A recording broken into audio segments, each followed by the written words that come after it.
chat, so I'm just going to press go live now, and I'll wait till somebody tells us that we're live. Okay. I forgot how you just go on there. Right. To Yeah, it's been that long since you've been on the bike indoors, you don't have to work it. Events, Oh, no, that one there, for you, bottom left. Yeah. Okay, I think we're live on YouTube, so if somebody could please tell us if that is the case, that would be brilliant. If you can hear me and hear Harry if he says hello, that'd be awesome. Hello, Harry.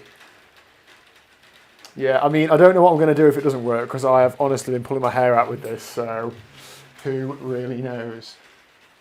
Yeah. Evening all. Those that are saying hi, good evening. Can I confirm that, can you hear us? You know when you see like proper YouTubers do this, it seems dead easy, doesn't it? You're like, oh, they've just gone live.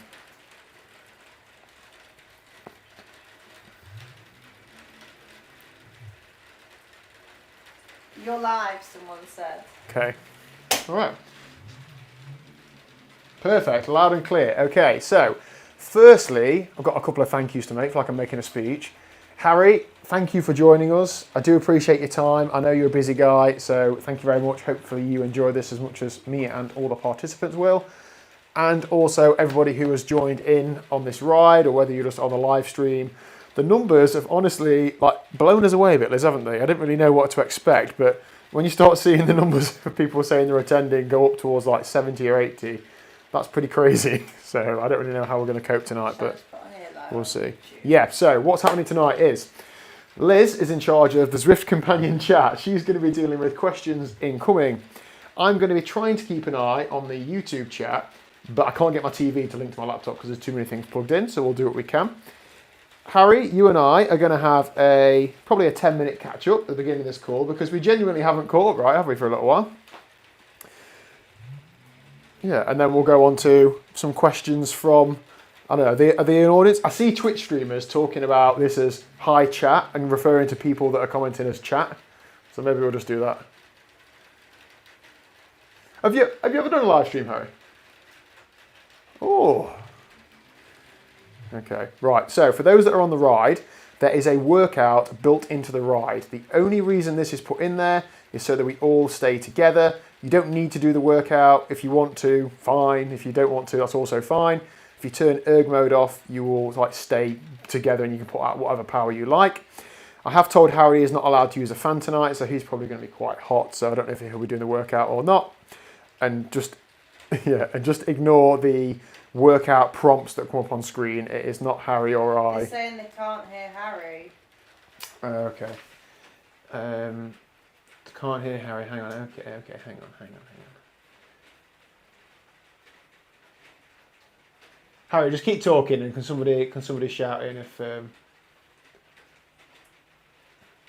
No, I think it's hang on. Oh, got 2 seconds. Stop pedaling. I don't think it's that.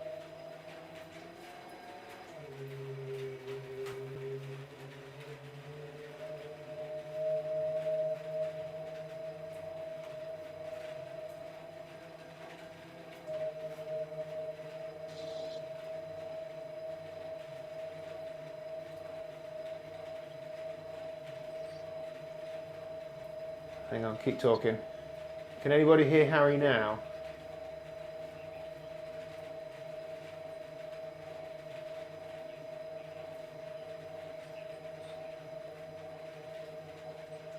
Oh, you've got to pedal or you don't set off. If anybody can hear Harry, please holler. Message people too.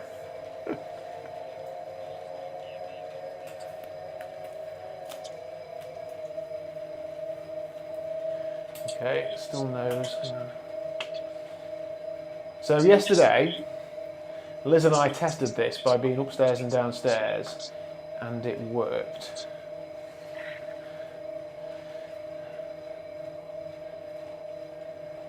It's not that Harry, I can hear you. It's yeah.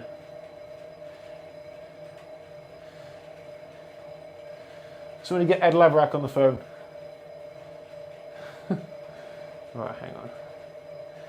If anybody knows much about OBS streaming.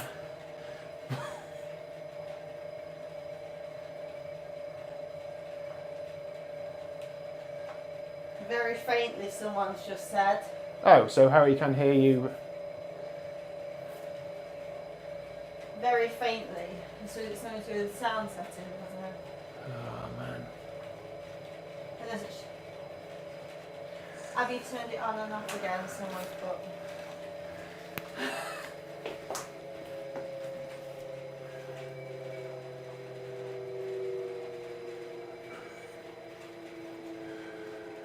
Oh dear.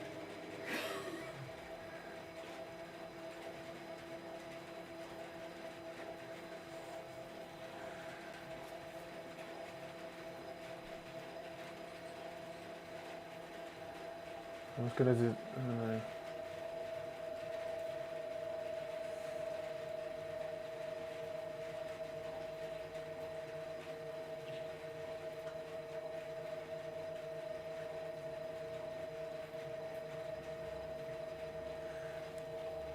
I think coming through another headphone or something. So for those watching the stream, let me talk you through what the setup is. It's OBS streaming, and you take sources. So one source is Zoom, one source is Zwift, and the Zoom one it's capturing the window, so it should be capturing the audio that is coming through that output. It's taking the audio from this mic, and then it should be the output from that window, but it's clearly not. Let me just add to... Check whatever Harry is using is Yeah, being picked up so- as an input device. Yeah, so I can hear Harry in my ear, but it's not going out onto the stream. Let me just try. So I've got two options. I've got audio input capture and audio output capture. So input only picks up the microphones and stuff I've got here. Output doesn't bring any options up. So I almost wanted it to get desktop.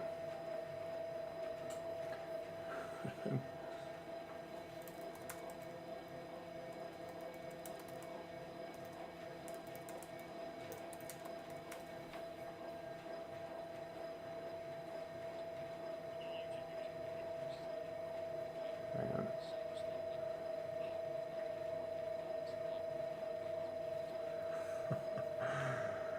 Oh, Harry, I don't know.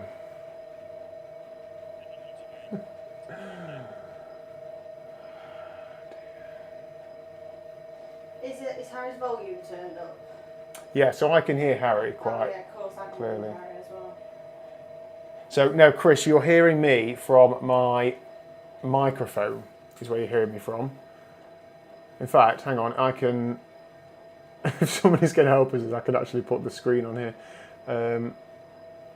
Window capture, let me just use,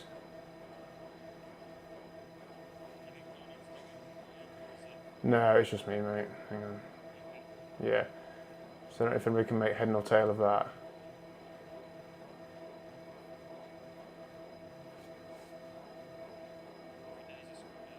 Oh, so you mean you can hear him from my headphones. How about then, how about I do this? Liz, just take your earphone out. Yeah. Shit. I mean, someone's swearing.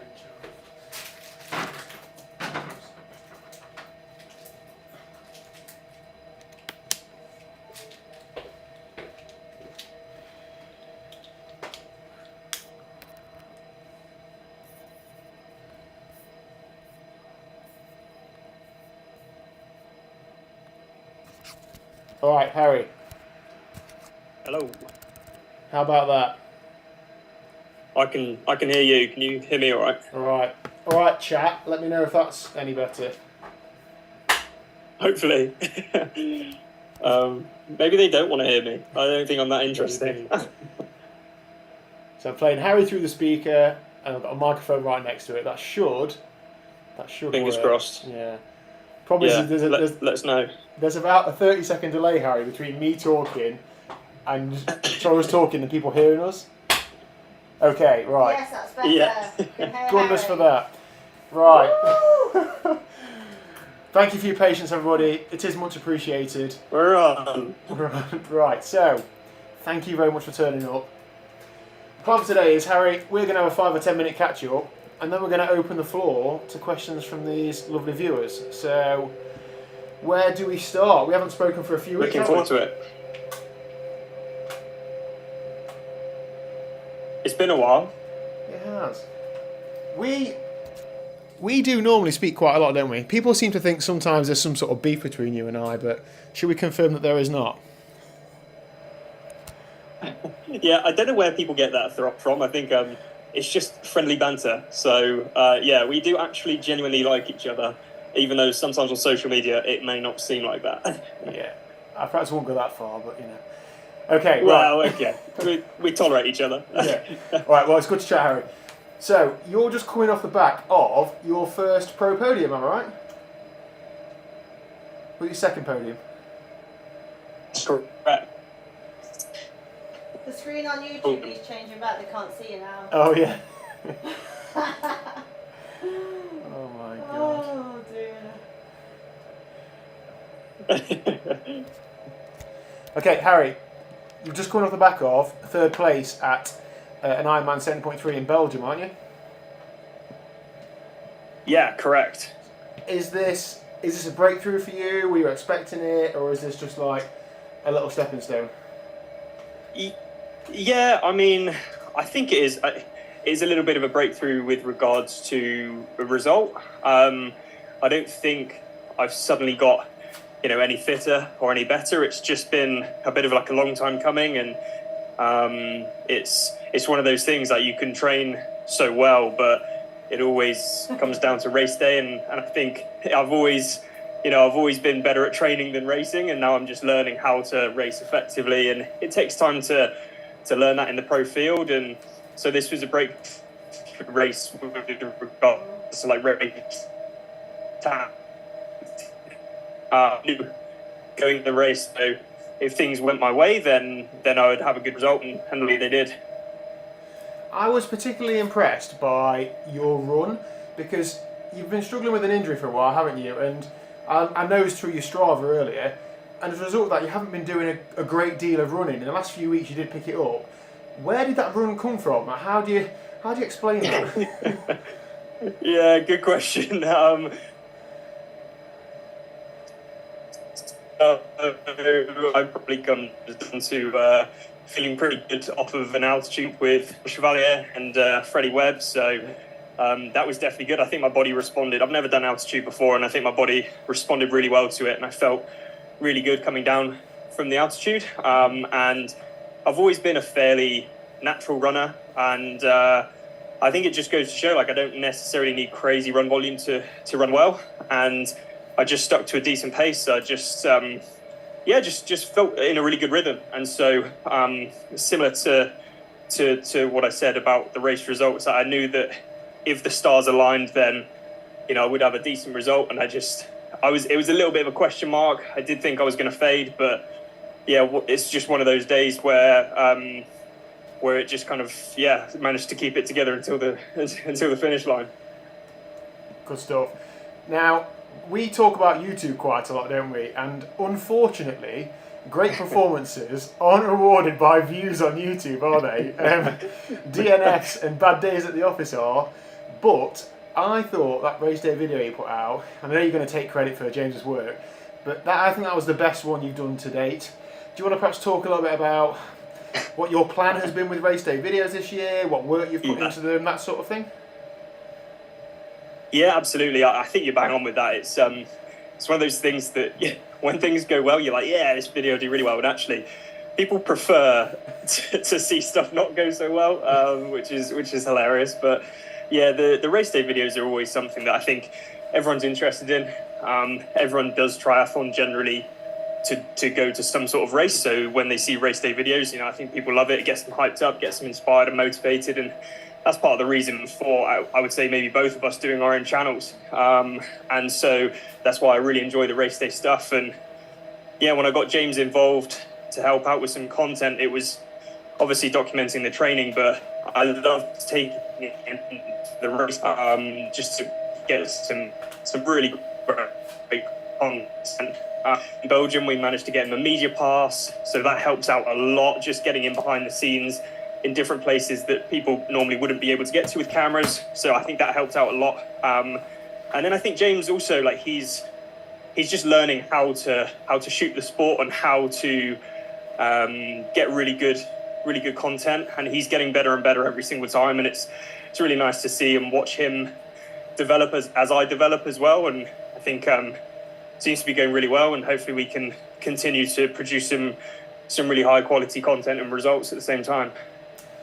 How much leading up to a race and during a race are you thinking about the video? Are you focused purely on performance, or is it in your mind? Is it additional stress? How are you dealing with that?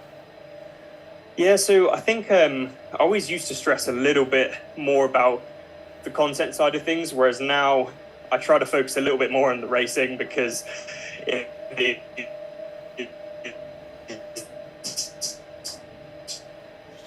is, and I believe. But I would say, like, we always have an idea of what we want to do every single month, and leading up to race day, we'll always have a chat about what kind of shots we want to get, what kind of footage we want to do,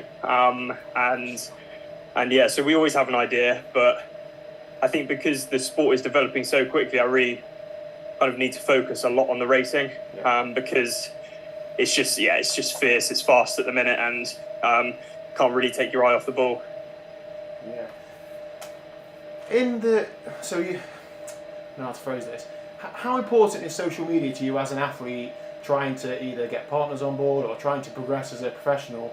And how important is the performance? Like, is it an 80-20 split? Is it 50-50? What's the weighting? Yeah, that's a really good question. I don't exactly know the specific answer to that, but I would say for me personally, I think it's really important. I think actually, for everyone racing now, it's like it needs to be part of your job. If you're a professional athlete and you aren't on social media, you are missing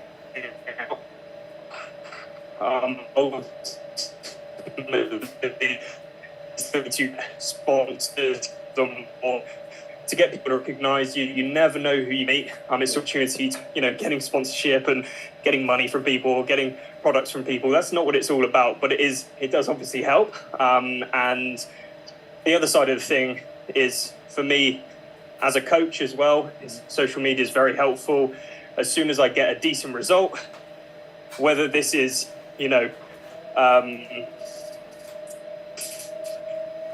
reflective of me,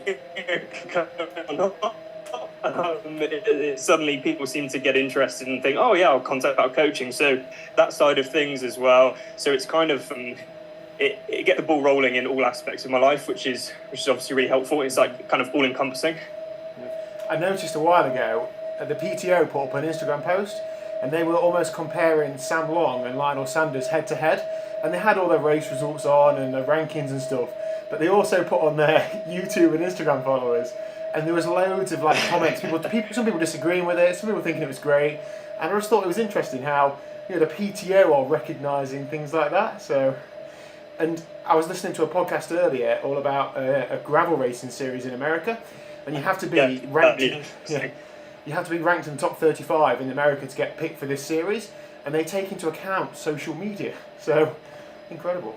I think that's a bit, maybe it shouldn't be taken into account that seriously. I don't know, but it's definitely something to think about. It's definitely something that people.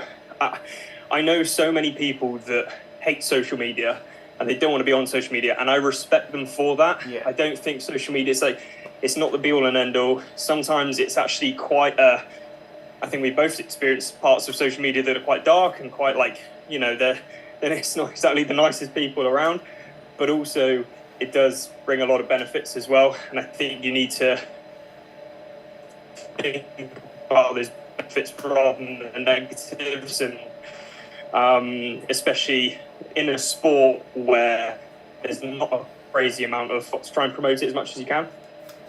Yeah, fair enough. Okay, on to a few more training and racing related questions. I had a question earlier today, and we had half joked about this when I told you couldn't have a fan on because of the audio. I said, well, you should be heat prepping for Israel anyway. And I had a question earlier from somebody wanting to know, are you doing any heat prep for Israel? It's not that hot in the UK at the minute. What are you doing to prepare for that? every day is heat prep for me. I'm ginger, even at the minute in the UK. So yeah, I mean, I'm not doing anything crazy specific, but I will be doing regular sauna sessions. So I'm quite lucky to be able to go and train at David Lloyd's, which is quite a bougie place to train, and I'll make sure I hit the sauna up every day for like 15 to 20 minutes. Get on, check out the evening mummies, and Israel will be mega hot. I think it will probably be like 25, 26 degrees, which is manageable. I think anything over like 27, 28, maybe I'd need to start worrying, but I'm not too concerned. But if on race day it's 30 degrees, then yeah, might be a little bit worried. Fair enough. Now, this question is, what do you consider to be your best bike-related bodge or hack? And you can't say that stupid little tape thing you use for numbers on your seat post, because I refuse to do it because you recommended it. I'd say, I mean, for years I just had my bottle between my aero bars just zip tied to the bars. I think, like, I mean, it's a bit of a bodge, but it's lightweight and it is really secure, and it actually just fits really well. So I mean, it looks really pathetic, but I always thought, yeah, it's more of a hack than a bodge, really. I think it's quite good, but I think that's probably the only thing I've really bodged. I can't really think of anything else. Yeah. You can't afford to bodge stuff, can you, racing in the pro ranks? No, exactly. Alan has asked. Now, firstly, I'd just like to make it clear that I don't like Alan. Alan was in a rival relay team at the Outlaw Full this year, and he did ride about 10 minutes faster than me. And to make it that bit worse, he's a really nice guy, so it makes it even more frustrating. But anyway, Alan has asked. We'll hate Al. What do you think it's going to take for you to get to the next level, like to consistently podium at big races? What do you think is the key to getting to that next level? Oof, yeah, good question. That is a good question. I mean, I think it just all comes down to consistency. I think it's just always like there's so many guys that I see do really well in the sport you see them when they're young and they're doing well in the sport from like 18 to 22 or something, or 25, and then they just phase out and they just stop enjoying it. So I think keeping the enjoyment high, keeping good variety, and just keeping that good consistency, keeping the right people around you, that's really important. So I've got some big plans this winter to make sure that I'm around the right people, going to the right places for training camps, stuff like that. I think it's really, really important. Like, it can be quite a lonely sport, so having the right support network is really important. And just being patient, really. I'm not too stressed about, I never put too many kind of goals in my head. I'm always just like, I'll work really hard now. I'll do as much as I can. I'll get to where I get to. So I think with that in mind, I've got quite a longevity, biding my time. There's so many guys that I know that, I'll just give a shout out to someone like, Andy Horsfall Turner, great athlete, really good at training. And I don't think his race results represent where he's at in training. And I think I'd probably put myself in that same ballpark, but it's only a matter of time. You just need to keep showing up. You just need to keep putting in the work, and eventually it will happen. So that's kind of what I'm banking on. And yeah, as long as I keep doing that and keep enjoying it, then I'm sure the results will keep going. Yeah, I mean, hopefully we're going to hear from Andy in the next couple of weeks, but I always feel like the way that he races, he's just going to break through with one massive result. I don't think he's going to be 10th, 9th, 8th, 7th, work his way up. I think he'll just all of a sudden just win some big race, and then it'll change his life. But absolutely. So that does lead us on to winter training, actually. What's your plan for this winter? So are you staying in the UK, or are you doing a couple of training camps? How are you going to make sure this winter's the best winter you can have? Yeah, actually, really interesting, because I'm changing this winter. This winter's going to be different to any other winter that I've done. In the past, it's been always a bit of a financial struggle. You want to go away on camps, ends up being expensive, and then don't end up doing it. But training in the UK, as we all know, is fairly miserable, and you want to be getting good miles in. So there's a good group of us going away to Calpe for 2 and a bit weeks before Christmas. So we're getting in a camp. I've never done it before Christmas, which would be really nice just for some base miles, base training, bit of wind. And then I'll also do similar to what I did this year, a few weeks in Rossi in January. I'm lucky, so actually they've offered me a week's stay in exchange for some content, which is really cool. So I'm hoping to essentially butter them up a little bit, and then hopefully I'll be able to stay for a bit longer next year for like a pre-season camp. And I think those 2 camps will just really help mentally as much as physically. Really, it's always nice to get away, get off the turbo, and like I said, surround yourself with good athletes as well. So that's the goal this winter. Have you got a group planned in then, or are you just going to go with a couple of people? What's the plan there? Yeah, so the group I'm going with to Calpe is Brett Halliwell, who's one of my training partners in Bristol, who's like, just a great training partner. Got Will Crudge, who I believe his time from Roth this year was the fastest UK Ironman debut. Absolute weapon of an athlete. Doesn't need to train, and he'll just show up and win everything. So he's irritating, but he's very good value to have around. And then we've got a few other athletes as well. I think there's like 4 or 5 of us. I'll do something similar in January, and then I'd love to go to the Alps again with Leon Chevalier. Get some training done with him, maybe for 2 weeks. I think that was just epic, because I got to see what it's like to be one of the best athletes in the world. It was super inspiring to see him train, but also really quite scary, because you can see like the amount that you have behind you want to get to that point. Yeah, it was amazing to be with, training with one of the best guys in the world. Was so cool, and so I'd love to do that again as well. What I got from your videos with Leon was he's just a normal bloke, isn't he? He's just a guy. He's just a great guy. He's funny. He's chilled. He's like, he doesn't stress too much about anything.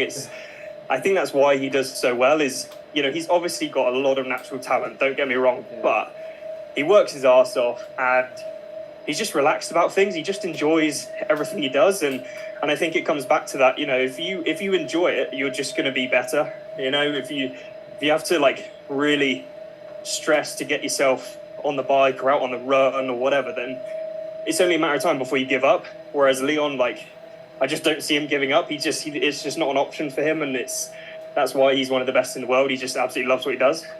You've got to be relentless, haven't you? Absolutely. Yeah, you've got to be just a different level of mindset, I think. Yeah. So you did Wales last year, but unfortunately didn't finish. You've done 70.3s this year. Now, I'm not saying that to take the mickey, because it's tough, isn't it? And you were in a very good position, and you weren't well. I knew that before the start. You said you weren't very well. Lots of visits to the portal. Yeah. You've had a great 70.3 in middle distance campaign this year. You're going to finish off the year with what sounds like 1, maybe 2 falls. I'm not sure what your last update was. I think it's just 1. What does your year look like next year? Do you know yet, or are you going to see how the fall goes? And what are we going to see from you race-wise next year? Do you know?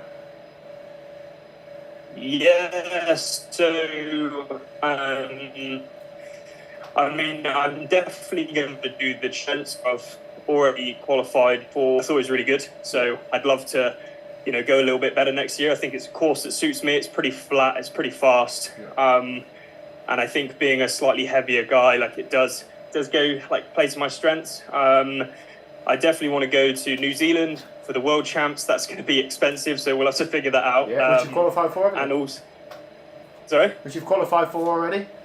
Yeah. So that would be really good. So yeah, just need to figure out logistics. Again, like I don't think that course will suit me that well. I've heard it's quite hilly, and it's obviously going to be their summer, so it might be quite bloody hot as well. But we'll see. So obviously it's a World Champ, so it'd be stupid to miss out on it. And then I'd love to do a little bit more full racing. So maybe I'd do an early season full, then do a few 70.3s, then do another full, and then that will lead nicely into the 70.3 World Champs, which is going to be in December. So it's going to be quite a long season, I think.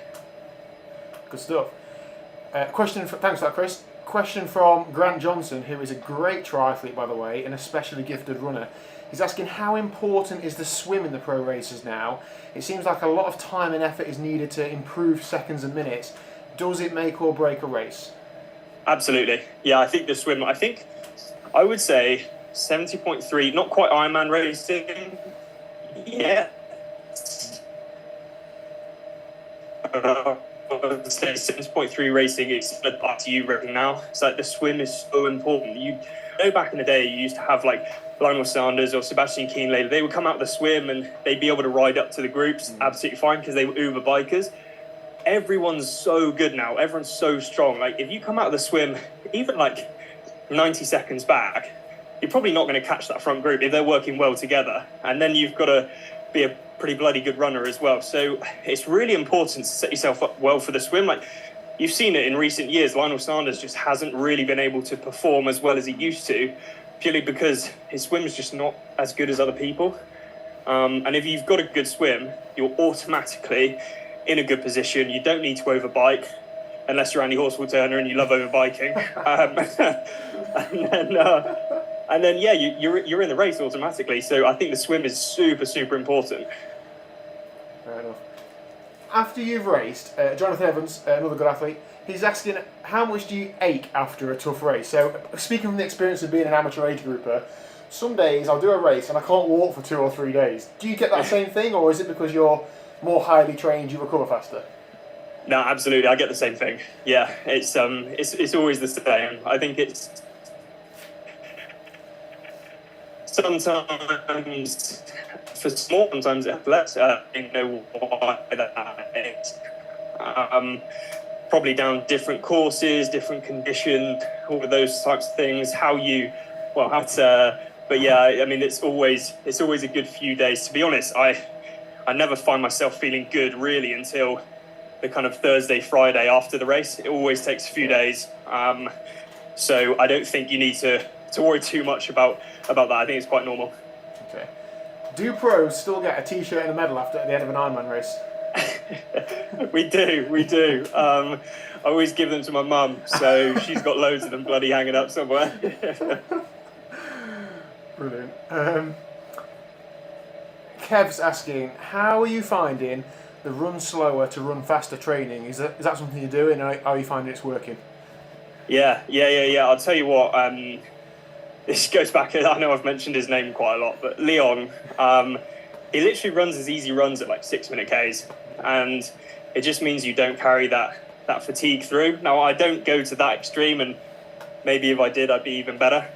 But it's a frustrating pace to run at because it is bloody slow. But there is a lot of value in doing it. You just need to be really disciplined. So yeah, I think there's a lot of value in it. I think a lot of people, they do just run generally a little bit too quick, carry too much fatigue through, can't hit the right numbers, and then end up not being as consistent as they could be. So it's something I definitely need to improve on. I've seen some good benefits from it, and I'll hopefully try to continue improving on it as well.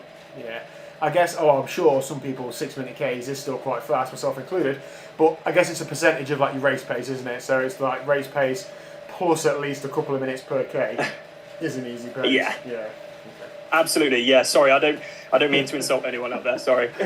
But Harry, can you not get me cancelled, please, on From live you, Dad. stream 1? How did you get? I don't actually know the answer to this question. Harry, how did you get into triathlon, and at what age? I think I was 16, so about 10 years ago, and I think it was probably just an excuse for my parents to get me out of the house. Really, Yeah. I had way too much energy when I was younger, and I think my dad just signed me up for the local triathlon, and to this day, probably the most painful experience of my life. Cramped up with legs as I in C2, fell over, had to stretch for a few minutes, and but yeah, absolutely loved it, and that's what got me hooked. Sounds like one of Andy Horsfall-Turner's latest race reports, falling over. Do you know he fell over on that? What was the last Ironman he did? He was leading out the water and tripped over.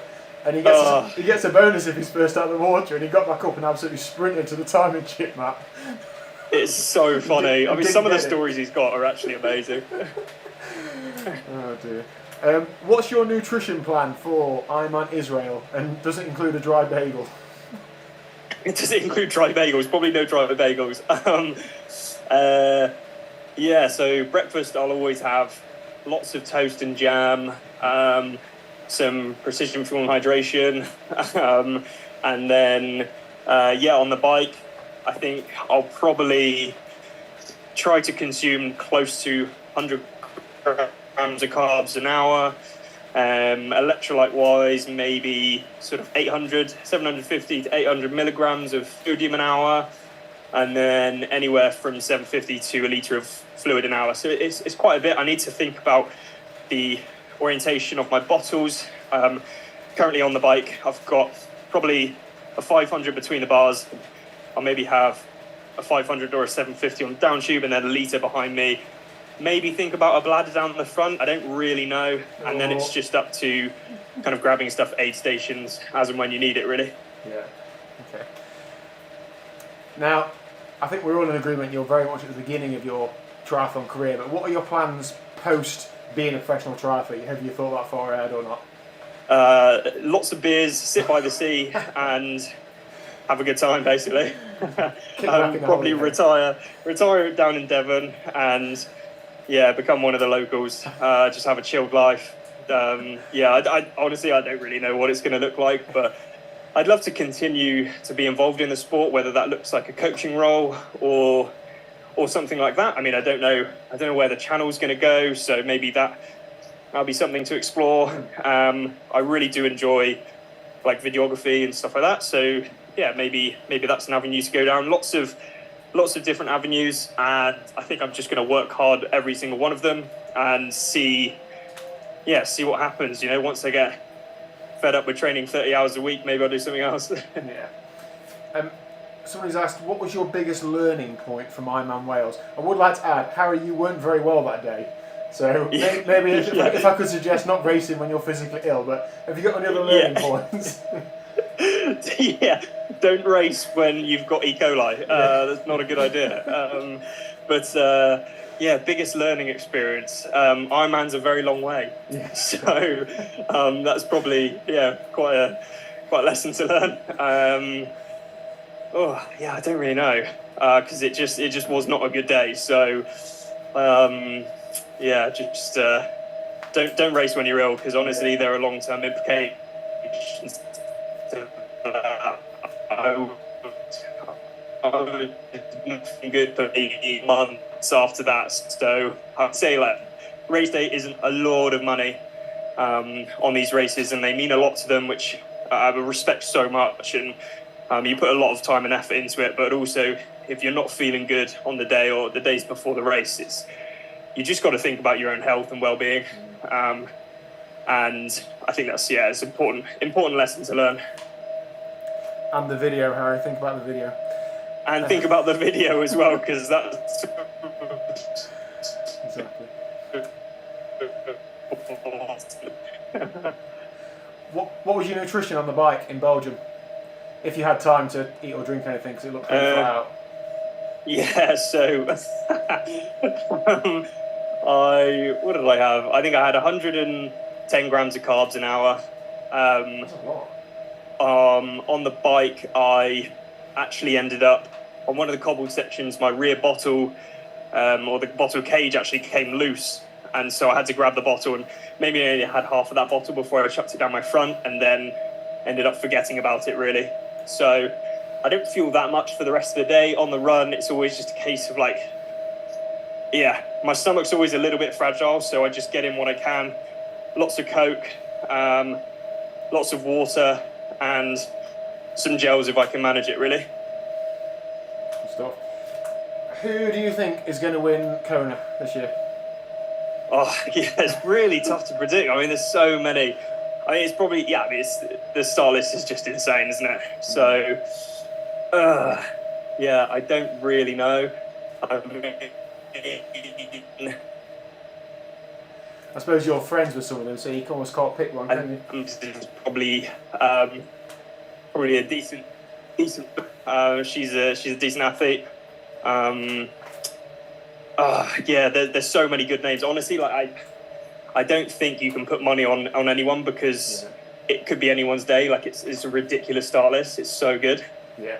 I can't wait to see how Taylor Knibb being in the race just changes the dynamic. If she rides like... I've heard her bike power compared to anyone else is just absolutely insane. Like she is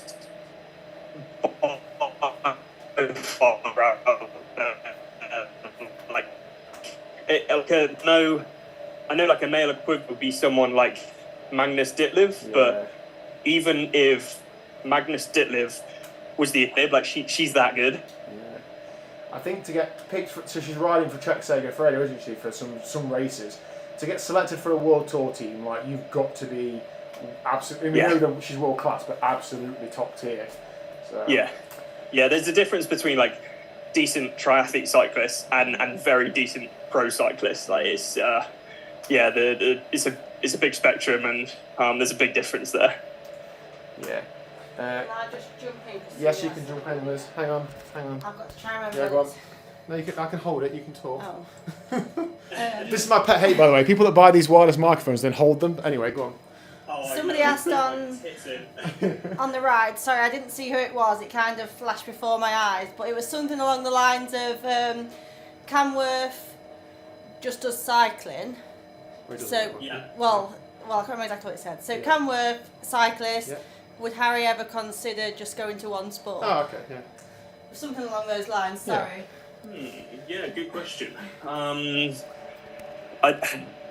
mean, as a competitor, like I wouldn't be good enough in one of the individual sports. So, but I mean, for enjoyment or for when I retire, let's say, I probably wouldn't keep swimming up. That's tedious. So I'd probably pick running or cycling. Probably would steer more towards cycling because I think it's maybe a little bit more sociable. You can do more of it without getting injured. So yeah, if I could pick one, it probably would be the bike. Yeah, fair enough. Any more, Liz? Or? That's the only one I've seen. Okay. Sorry, I've not been paying full attention. No problem at all. Ian Wibley asks, any advice for a heavier triathlete? Now, Harry, you said earlier you're a heavier triathlete. In the pro ranks, yes. I think probably I could speak from more experience of being a heavier triathlete. If you've got any advice for, you're heavier, you're trying to train and race, what sort of things? I guess you coach people of all varieties, don't you? So. Yeah, absolutely. So when I say I'm a heavier triathlete, I don't mean to insult anyone who's like heavier than me. It's just based on or compared to other pro triathletes. There's guys I'm racing who are like 65 kilos and I'm 76 kilos, so it's a big difference. But yeah, if you're a heavier athlete, I think it just comes down to picking the courses that you know are going to suit you. You're probably better off picking courses that have less elevation, obviously, because you're just going to be slightly slightly worse off on the hillier courses. So just be sensible on the courses that you do. Make sure you get your zones kind of up to date for training purposes. And don't worry about being a heavier guy, a heavier girl. Like it's just about kind of getting around and enjoying it, and doing what you need to do. So I think a lot of people, they maybe stress too much about, and I hate this word, I hate this term so much, race weight. It really, really winds me up when people talk about race weight, because it's like race weight should be any weight that you're healthy and you're able to perform and not get injured or ill or whatever. And so I don't think there should be a thing such as race weight. It's just healthy. It's just be healthy and enjoy it. And don't worry too much about getting lean or anything like that. It's just play to your strengths in the training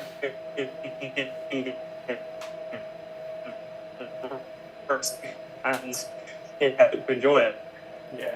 I think if I could add anything to that, I definitely limit my running, knowing that it's so much impact on all of your body weighs down. I definitely never really push the envelope running wise, just because the injury risk, and do more cycling than swimming. So what should the sport do, and I suppose you see this in races, to reduce the influence of moto and drafting in pro races? Well, yeah, it's still a lot of it going on, really. Are those two separate issues? So, like, moto effect on the race, 1, and 2, illegal drafting? Yeah, I mean, drafting's always going to be there. I think obviously there's that company, or is it Race Ranger, that have come in, and the PTO have been using their technology, and I think it's a great idea. It just needs to be rolled out across the board. But even so, I think you're still going to get a degree of drafting. Like, there's always, in every single walk of life, you're going to get people that cheat, that try and one up people, and I think it's just something you need to accept and obviously call it out, of course. But yeah, it's never going to be something you can completely get rid of. But I think the Race Ranger coming in is really good. And then moto pacing, or when they're getting the live coverage, it's really difficult. Because they always say stuff like, when we're in Belgium, they're like, oh yeah, we're just going to film from the side. And it's like, well, I saw you weren't filming from the side, you were filming right at the front of the group, and they were like 20 meters back, and you're getting a huge draft from that. It's probably like 50 watts right there. So it just makes the racing unfair. And it means, and this comes back to why the swim is so important in pro racing, because even if you are the best cyclist out there, like even if you're someone like, we know, like Joe Skipper, hell of a rider, but he's never going to be able to bridge up to those groups, not because he's not good enough, but it's because they're getting such a draft from the motorbike that he's just got no chance. And so that's why it's so important. You need to play the game, and that's what it is. Like, you have to get out with the swim, you have to then utilize the bikes that are in front of you, because ultimately we know there's going to be bikes, because they want to get coverage, they want to get TV footage, whatever it is. So it's just trying to get to the front and utilize that. And if you can be that person, then great. Like, it's not against the rules to sit behind a bike. I know it's it's something that people get annoyed with, but don't hate the player, hate the game. Yeah, fair enough. I see you doing a lot of swim drills, Harry, and Tom asks, have you got any go-to drills that you either find benefit you the most or that you enjoy doing the most? So over the years, I'd say I only really have two solid fundamental drills. I do other drills just to keep a bit of variety, but scull and doggy paddle are literally, I know they're super basic. Everyone seems to know them, which is obviously because they're good drills, but really has helped me so much with the front end and my catch phase, because ultimately it doesn't matter how good the rest of your stroke is. If your catch is a little bit crap, or if you're not getting purchased on the water, it really doesn't matter how good the rest of it is. Like, you need to get that initial phase squared away and sorted, and those are two drills that really have helped me push my swimming to a point where I'm quite confident that I should be near the front of the race. Awesome. We're really rattling through these, Harry. Thank you very much. That's right. What are your thoughts on the split world champs for the full distance, and do you fancy going to Nice? I'll be honest, I'm not a massive fan of the split world champs. I think I don't know. Yeah, I was watching the men race. I was like, it just seems like something's like kind of missing. And I'm sure I'm sure I'll feel the same when I watch the women race in Kona. I think it just feels a little bit strange. I think it's great that the world champs is changing locations. So to introduce Nice is really good. I just feel like perhaps everyone should have been in Nice, not split the women and the men. And I know everyone's like, yeah, they love Kona. And it's kind of like a bucket list event for so many people, which is great. But I personally think that the world champs, similar to other sports, should change around every single year. It should be in different locations, purely because, well, there's loads of reasons. Number one, the financial implication of going to Kona is just ridiculous. So a lot of people who actually rightfully qualify can't go. So it just rolls down so far that it's just people who can afford it, really. And then also, once you have the recipe dialed, like if you're a good athlete in the heat and the humidity, you know you're going to perform well at Kona.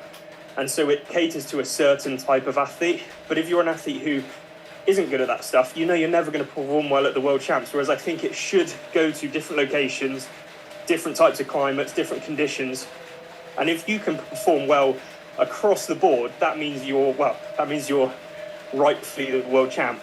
But I think Kona just caters towards a specific type of athlete, which is great. But I think yeah, they need to have a bit of variety. I think Nice looks awesome. I don't think it would be a course that suits me because of the climbing and the heat.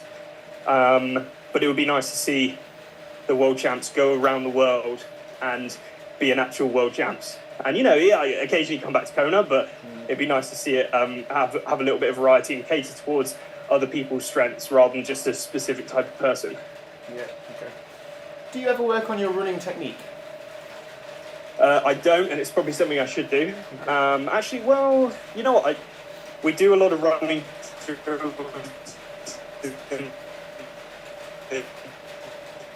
So that will help, and we do a lot of stability drills in the gym, which kind of works on you. That probably is, in a sense, working on running technique. But when I go for like normal runs or anything like that, I won't really focus too much on it. I'll do a little bit of drill work, but to be honest with you, I get a little bit bored, so I just go straight into the session.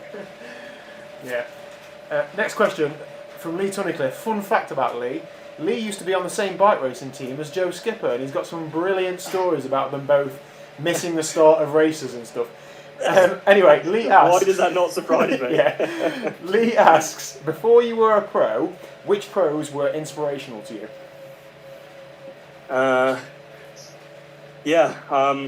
is a good question. It was actually guys like someone like Elliot Smales. He was always the kind of the UK athlete who was like just ripping it up. Tom Davis as well, really solid UK athlete. The UK scene was pretty strong actually, and then other athletes like kind of David McNamee. He's still obviously ripping it up. Yeah. Someone like James Connemara as well. Those kinds of names, and then obviously, the big ones like Jan Frodeno, Daniela Reef. Yeah, lots of names. But I aspired to be like the athletes that were winning races that I was racing. Yeah. So Elliot Smales was a big one actually, and he's not racing anymore. Really nice lad, it was just cool to see how good he was, and then over the years, I just got closer and closer, which was nice to see. Yeah.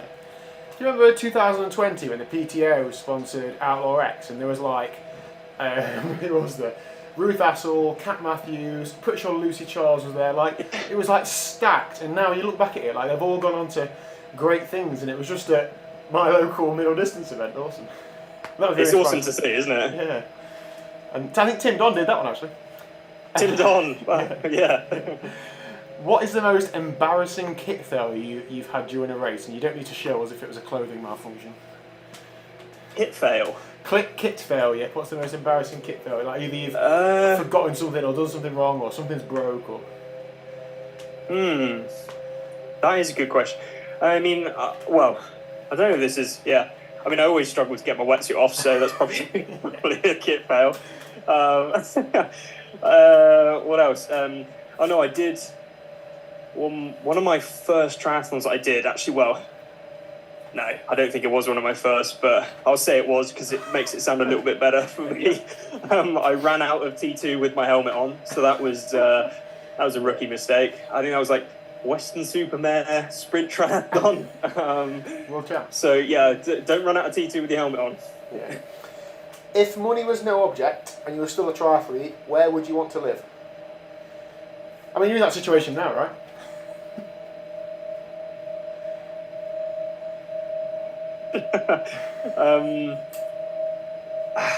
Probably somewhere like mainland Europe, I guess. I know Girona is such a it's just a classic place to say, isn't it? Every triathlete kind of seems to go there or live there. So I've heard it's great, but probably want to be a little bit different, go somewhere else. Maybe, the places that Eric and Paula live just seem insane. So over in Canada, North America seems pretty cool. I don't know. That's a good question. Somewhere a little bit warmer than the UK, essentially. Do you stay completely teetotal during the season or not? No, absolutely not. So I don't answer this one. Yeah, you know the answer to that. I think if you wanna do that, great. I respect it, but also I'm one of those people that likes to have a decent balance, and I'm not going to go out like clubbing. I'm not going to go clubbing because I hate it. It's horrible. But and you can't dance. I'm not 17 anymore. Yeah, I mean, a couple of beers with your mates at the pub or on the beach. I'm very keen on that. So yeah, I think everything in moderation, and as long as you can continue to get the training done, regardless if you've got a hangover, then that's always good. Who is your dream sponsor? Oh, this is a good one. I've got one. I've got one. If you want to have a think. You've got one. Yeah. If you want to have a think before you come back to it. Yeah. Go for it. I think the dream sponsor is Red Bull because they sponsor the best athletes in the world who win all the big races, and they also don't get people to do sales pitches. They just want to have their logo on you, and that's it. And I think that's really classy. And when you see somebody with the Red Bull logo on, you're like one of the best. Yeah, that is true. You see like a Red Bull helmet, and you're like, okay, this person's a big dog. Like they're going to be good. But you can't say Red Bull now. I've heard they don't pay their athletes like a crazy amount, but they look after them very well. Like they'll pay for a lot of their content, media, marketing stuff, and then also any kind of medical treatment they need. Like they pay for like the best stuff. So they're definitely a decent sponsor to have for sure. I'd probably just go Nutella, to be honest. The amount of Nutella I eat, biggest cost. Oh, that would save me a lot of money. Do you ever enter any small races? Perhaps you don't tell people about, or just like tune-up races or anything? Yeah, I mean, I've done in the past quite a few, like, I guess you can call them small races, like time trials at Castle Combe with DB Max, really good company. So probably next year I'll do like, I think they do like they call it the Chile Duathlon or early season duathlon. Probably do that, just a bit of a tune up, like you said, some time trialing. It's always good to do events like that because you don't want to mess up on the races that actually count. Not that these smaller races don't count, but it is it's just good to get the ball rolling. So I definitely will look to do some smaller races as well. Do you feel any pressure? This is from me. Do you feel any pressure at those smaller races? Like if you turn up, right, I've got to win. Like if I turn up and TriathlonDan beats me, like I'm never going to live it down. Do you feel that responsibility being a pro? Yeah, literally every time. Like if Dan beats me, then I may as well just bloody quit and go live somewhere else. Right, maybe that's another example. But yeah.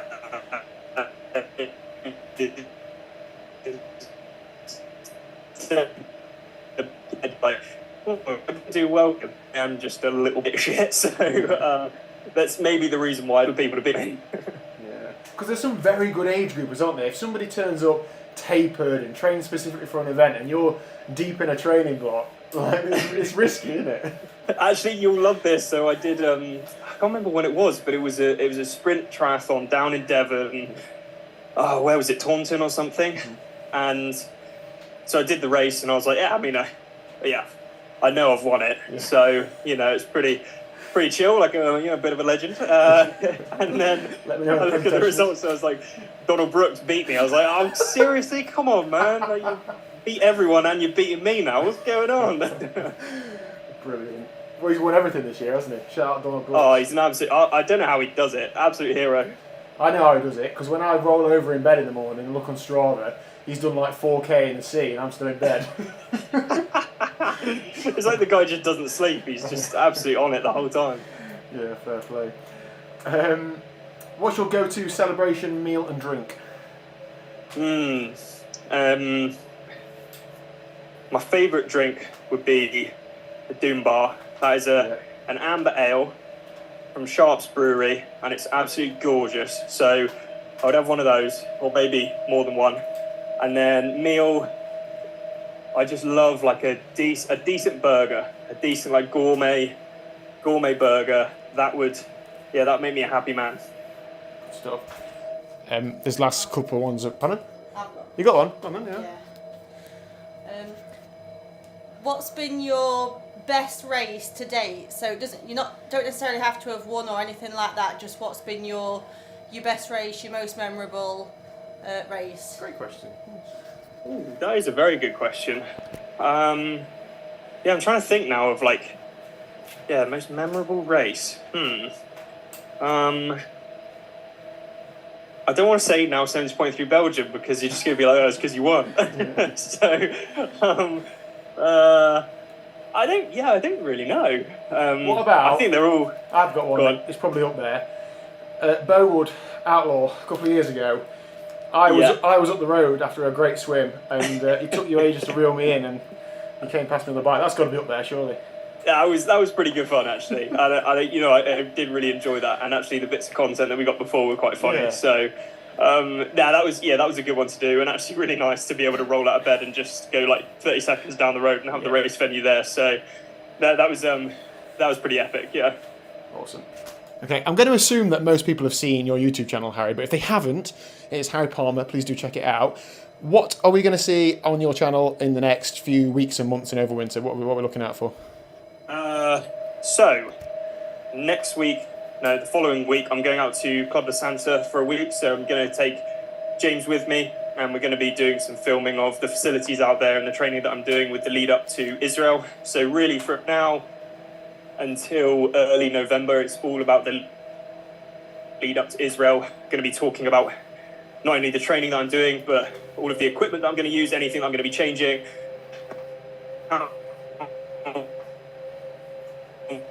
If anyone wants anything specific, then I can cover that as well. But yeah, it's just going to be really exciting and get some bits of content out there. And then after that, I'll always have a little bit of downtime. It's just nice to give yourself that time away, do things you don't normally get to do because of the training commitments and everything. Probably have a little bit of time away from the channel as well, just to kind of refresh the creative juices. I think that's always good as well. You don't want your content to go kind of stale. And then really it's just going to be gearing up again for the next year. Like I said, I'll be going out to Calpe for 2 and a bit weeks, so that'll be a really good opportunity to get some really good content, show you guys things that we haven't really done before, and also just be with a good group of people. So yeah, hopefully that's super exciting. And really the overarching goal for this year has been to try and, number one, get 20,000 subscribers, which hopefully happens, but we'll see. And number two, get in the top 100 of the PTO, which currently ranked 108. So with a good result at Israel, I'm sure that'll happen. So it's kind of, everything invested into the last race of the season, really. Would you get sacked from the Low Rank Pro podcast series there if you go too high? That is true, actually. I don't really know what the criteria is for that. Brilliant. I know the answer to this because you tested them. Calf sleeves, are they worth the cash? Don't break my heart because I've spent a lot of money on calf sleeves.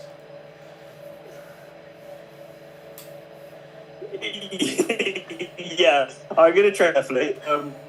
It depends. It really did. But I did test them, the Velodrome. I tested the Hoob ones, which I know are pretty expensive, like 150 quid or something. Everyone's going to be different, so I would assume for some people they're going to be quick, for some people they're not going to be as quick. For me, they were 3 watts slower. So everyone's got such a different physique. I'm sure for some people they're 5 to 7 watts quicker maybe, but for me they were slower. So if you're unsure, I would maybe say don't use them, but also if you want to look like Christian Blumenfeld, then maybe do. Fair enough. Lee's asking, would you eat Nutella on pasta? There's a story behind that question. I'd eat Nutella on everything, yeah. I'll try and summarise the story. Lee and Joe Skipper had a massive bowl of Nutella and pasta because they couldn't find enough food in the place they were staying the night before a bike race, so that's what they ate. I mean, carbs is carbs at the end of the day, so I respect that. Yeah. Right, to finish us off then, Harry, I know your time is valuable, you've got a lot on. What's the best atmosphere that you've seen in a triathlon, either spectator or competitor? 100%, without a shadow of a doubt, has to be Ironman Wales. The atmosphere there is, it's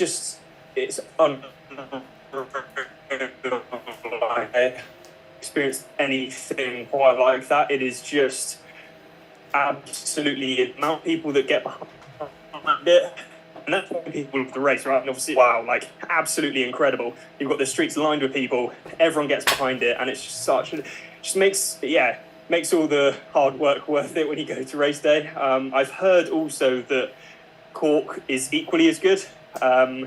So I might have to experience that next year and head over there. But for me personally, I'd never have experienced anything quite like Ironman Wales. It was amazing. Awesome. Well, Harry, thank you very much for coming out tonight and talking to us all evening. Thank you to everybody who's dialed into this live stream or joined us on the Zwift ride. Honestly, it's been awesome. You hopefully will be glad to know that next week we've got Andrew Horsfall-Turner coming on. I'll do a little bit of work on the audio. I'm sure it'll be absolutely fine for next week. Hit subscribe on Harry Palmer's channel if you haven't already. And Harry, thank you very much. Cheers, guys. Really appreciate this. I've had a good evening. Cheers. All right. See you all later.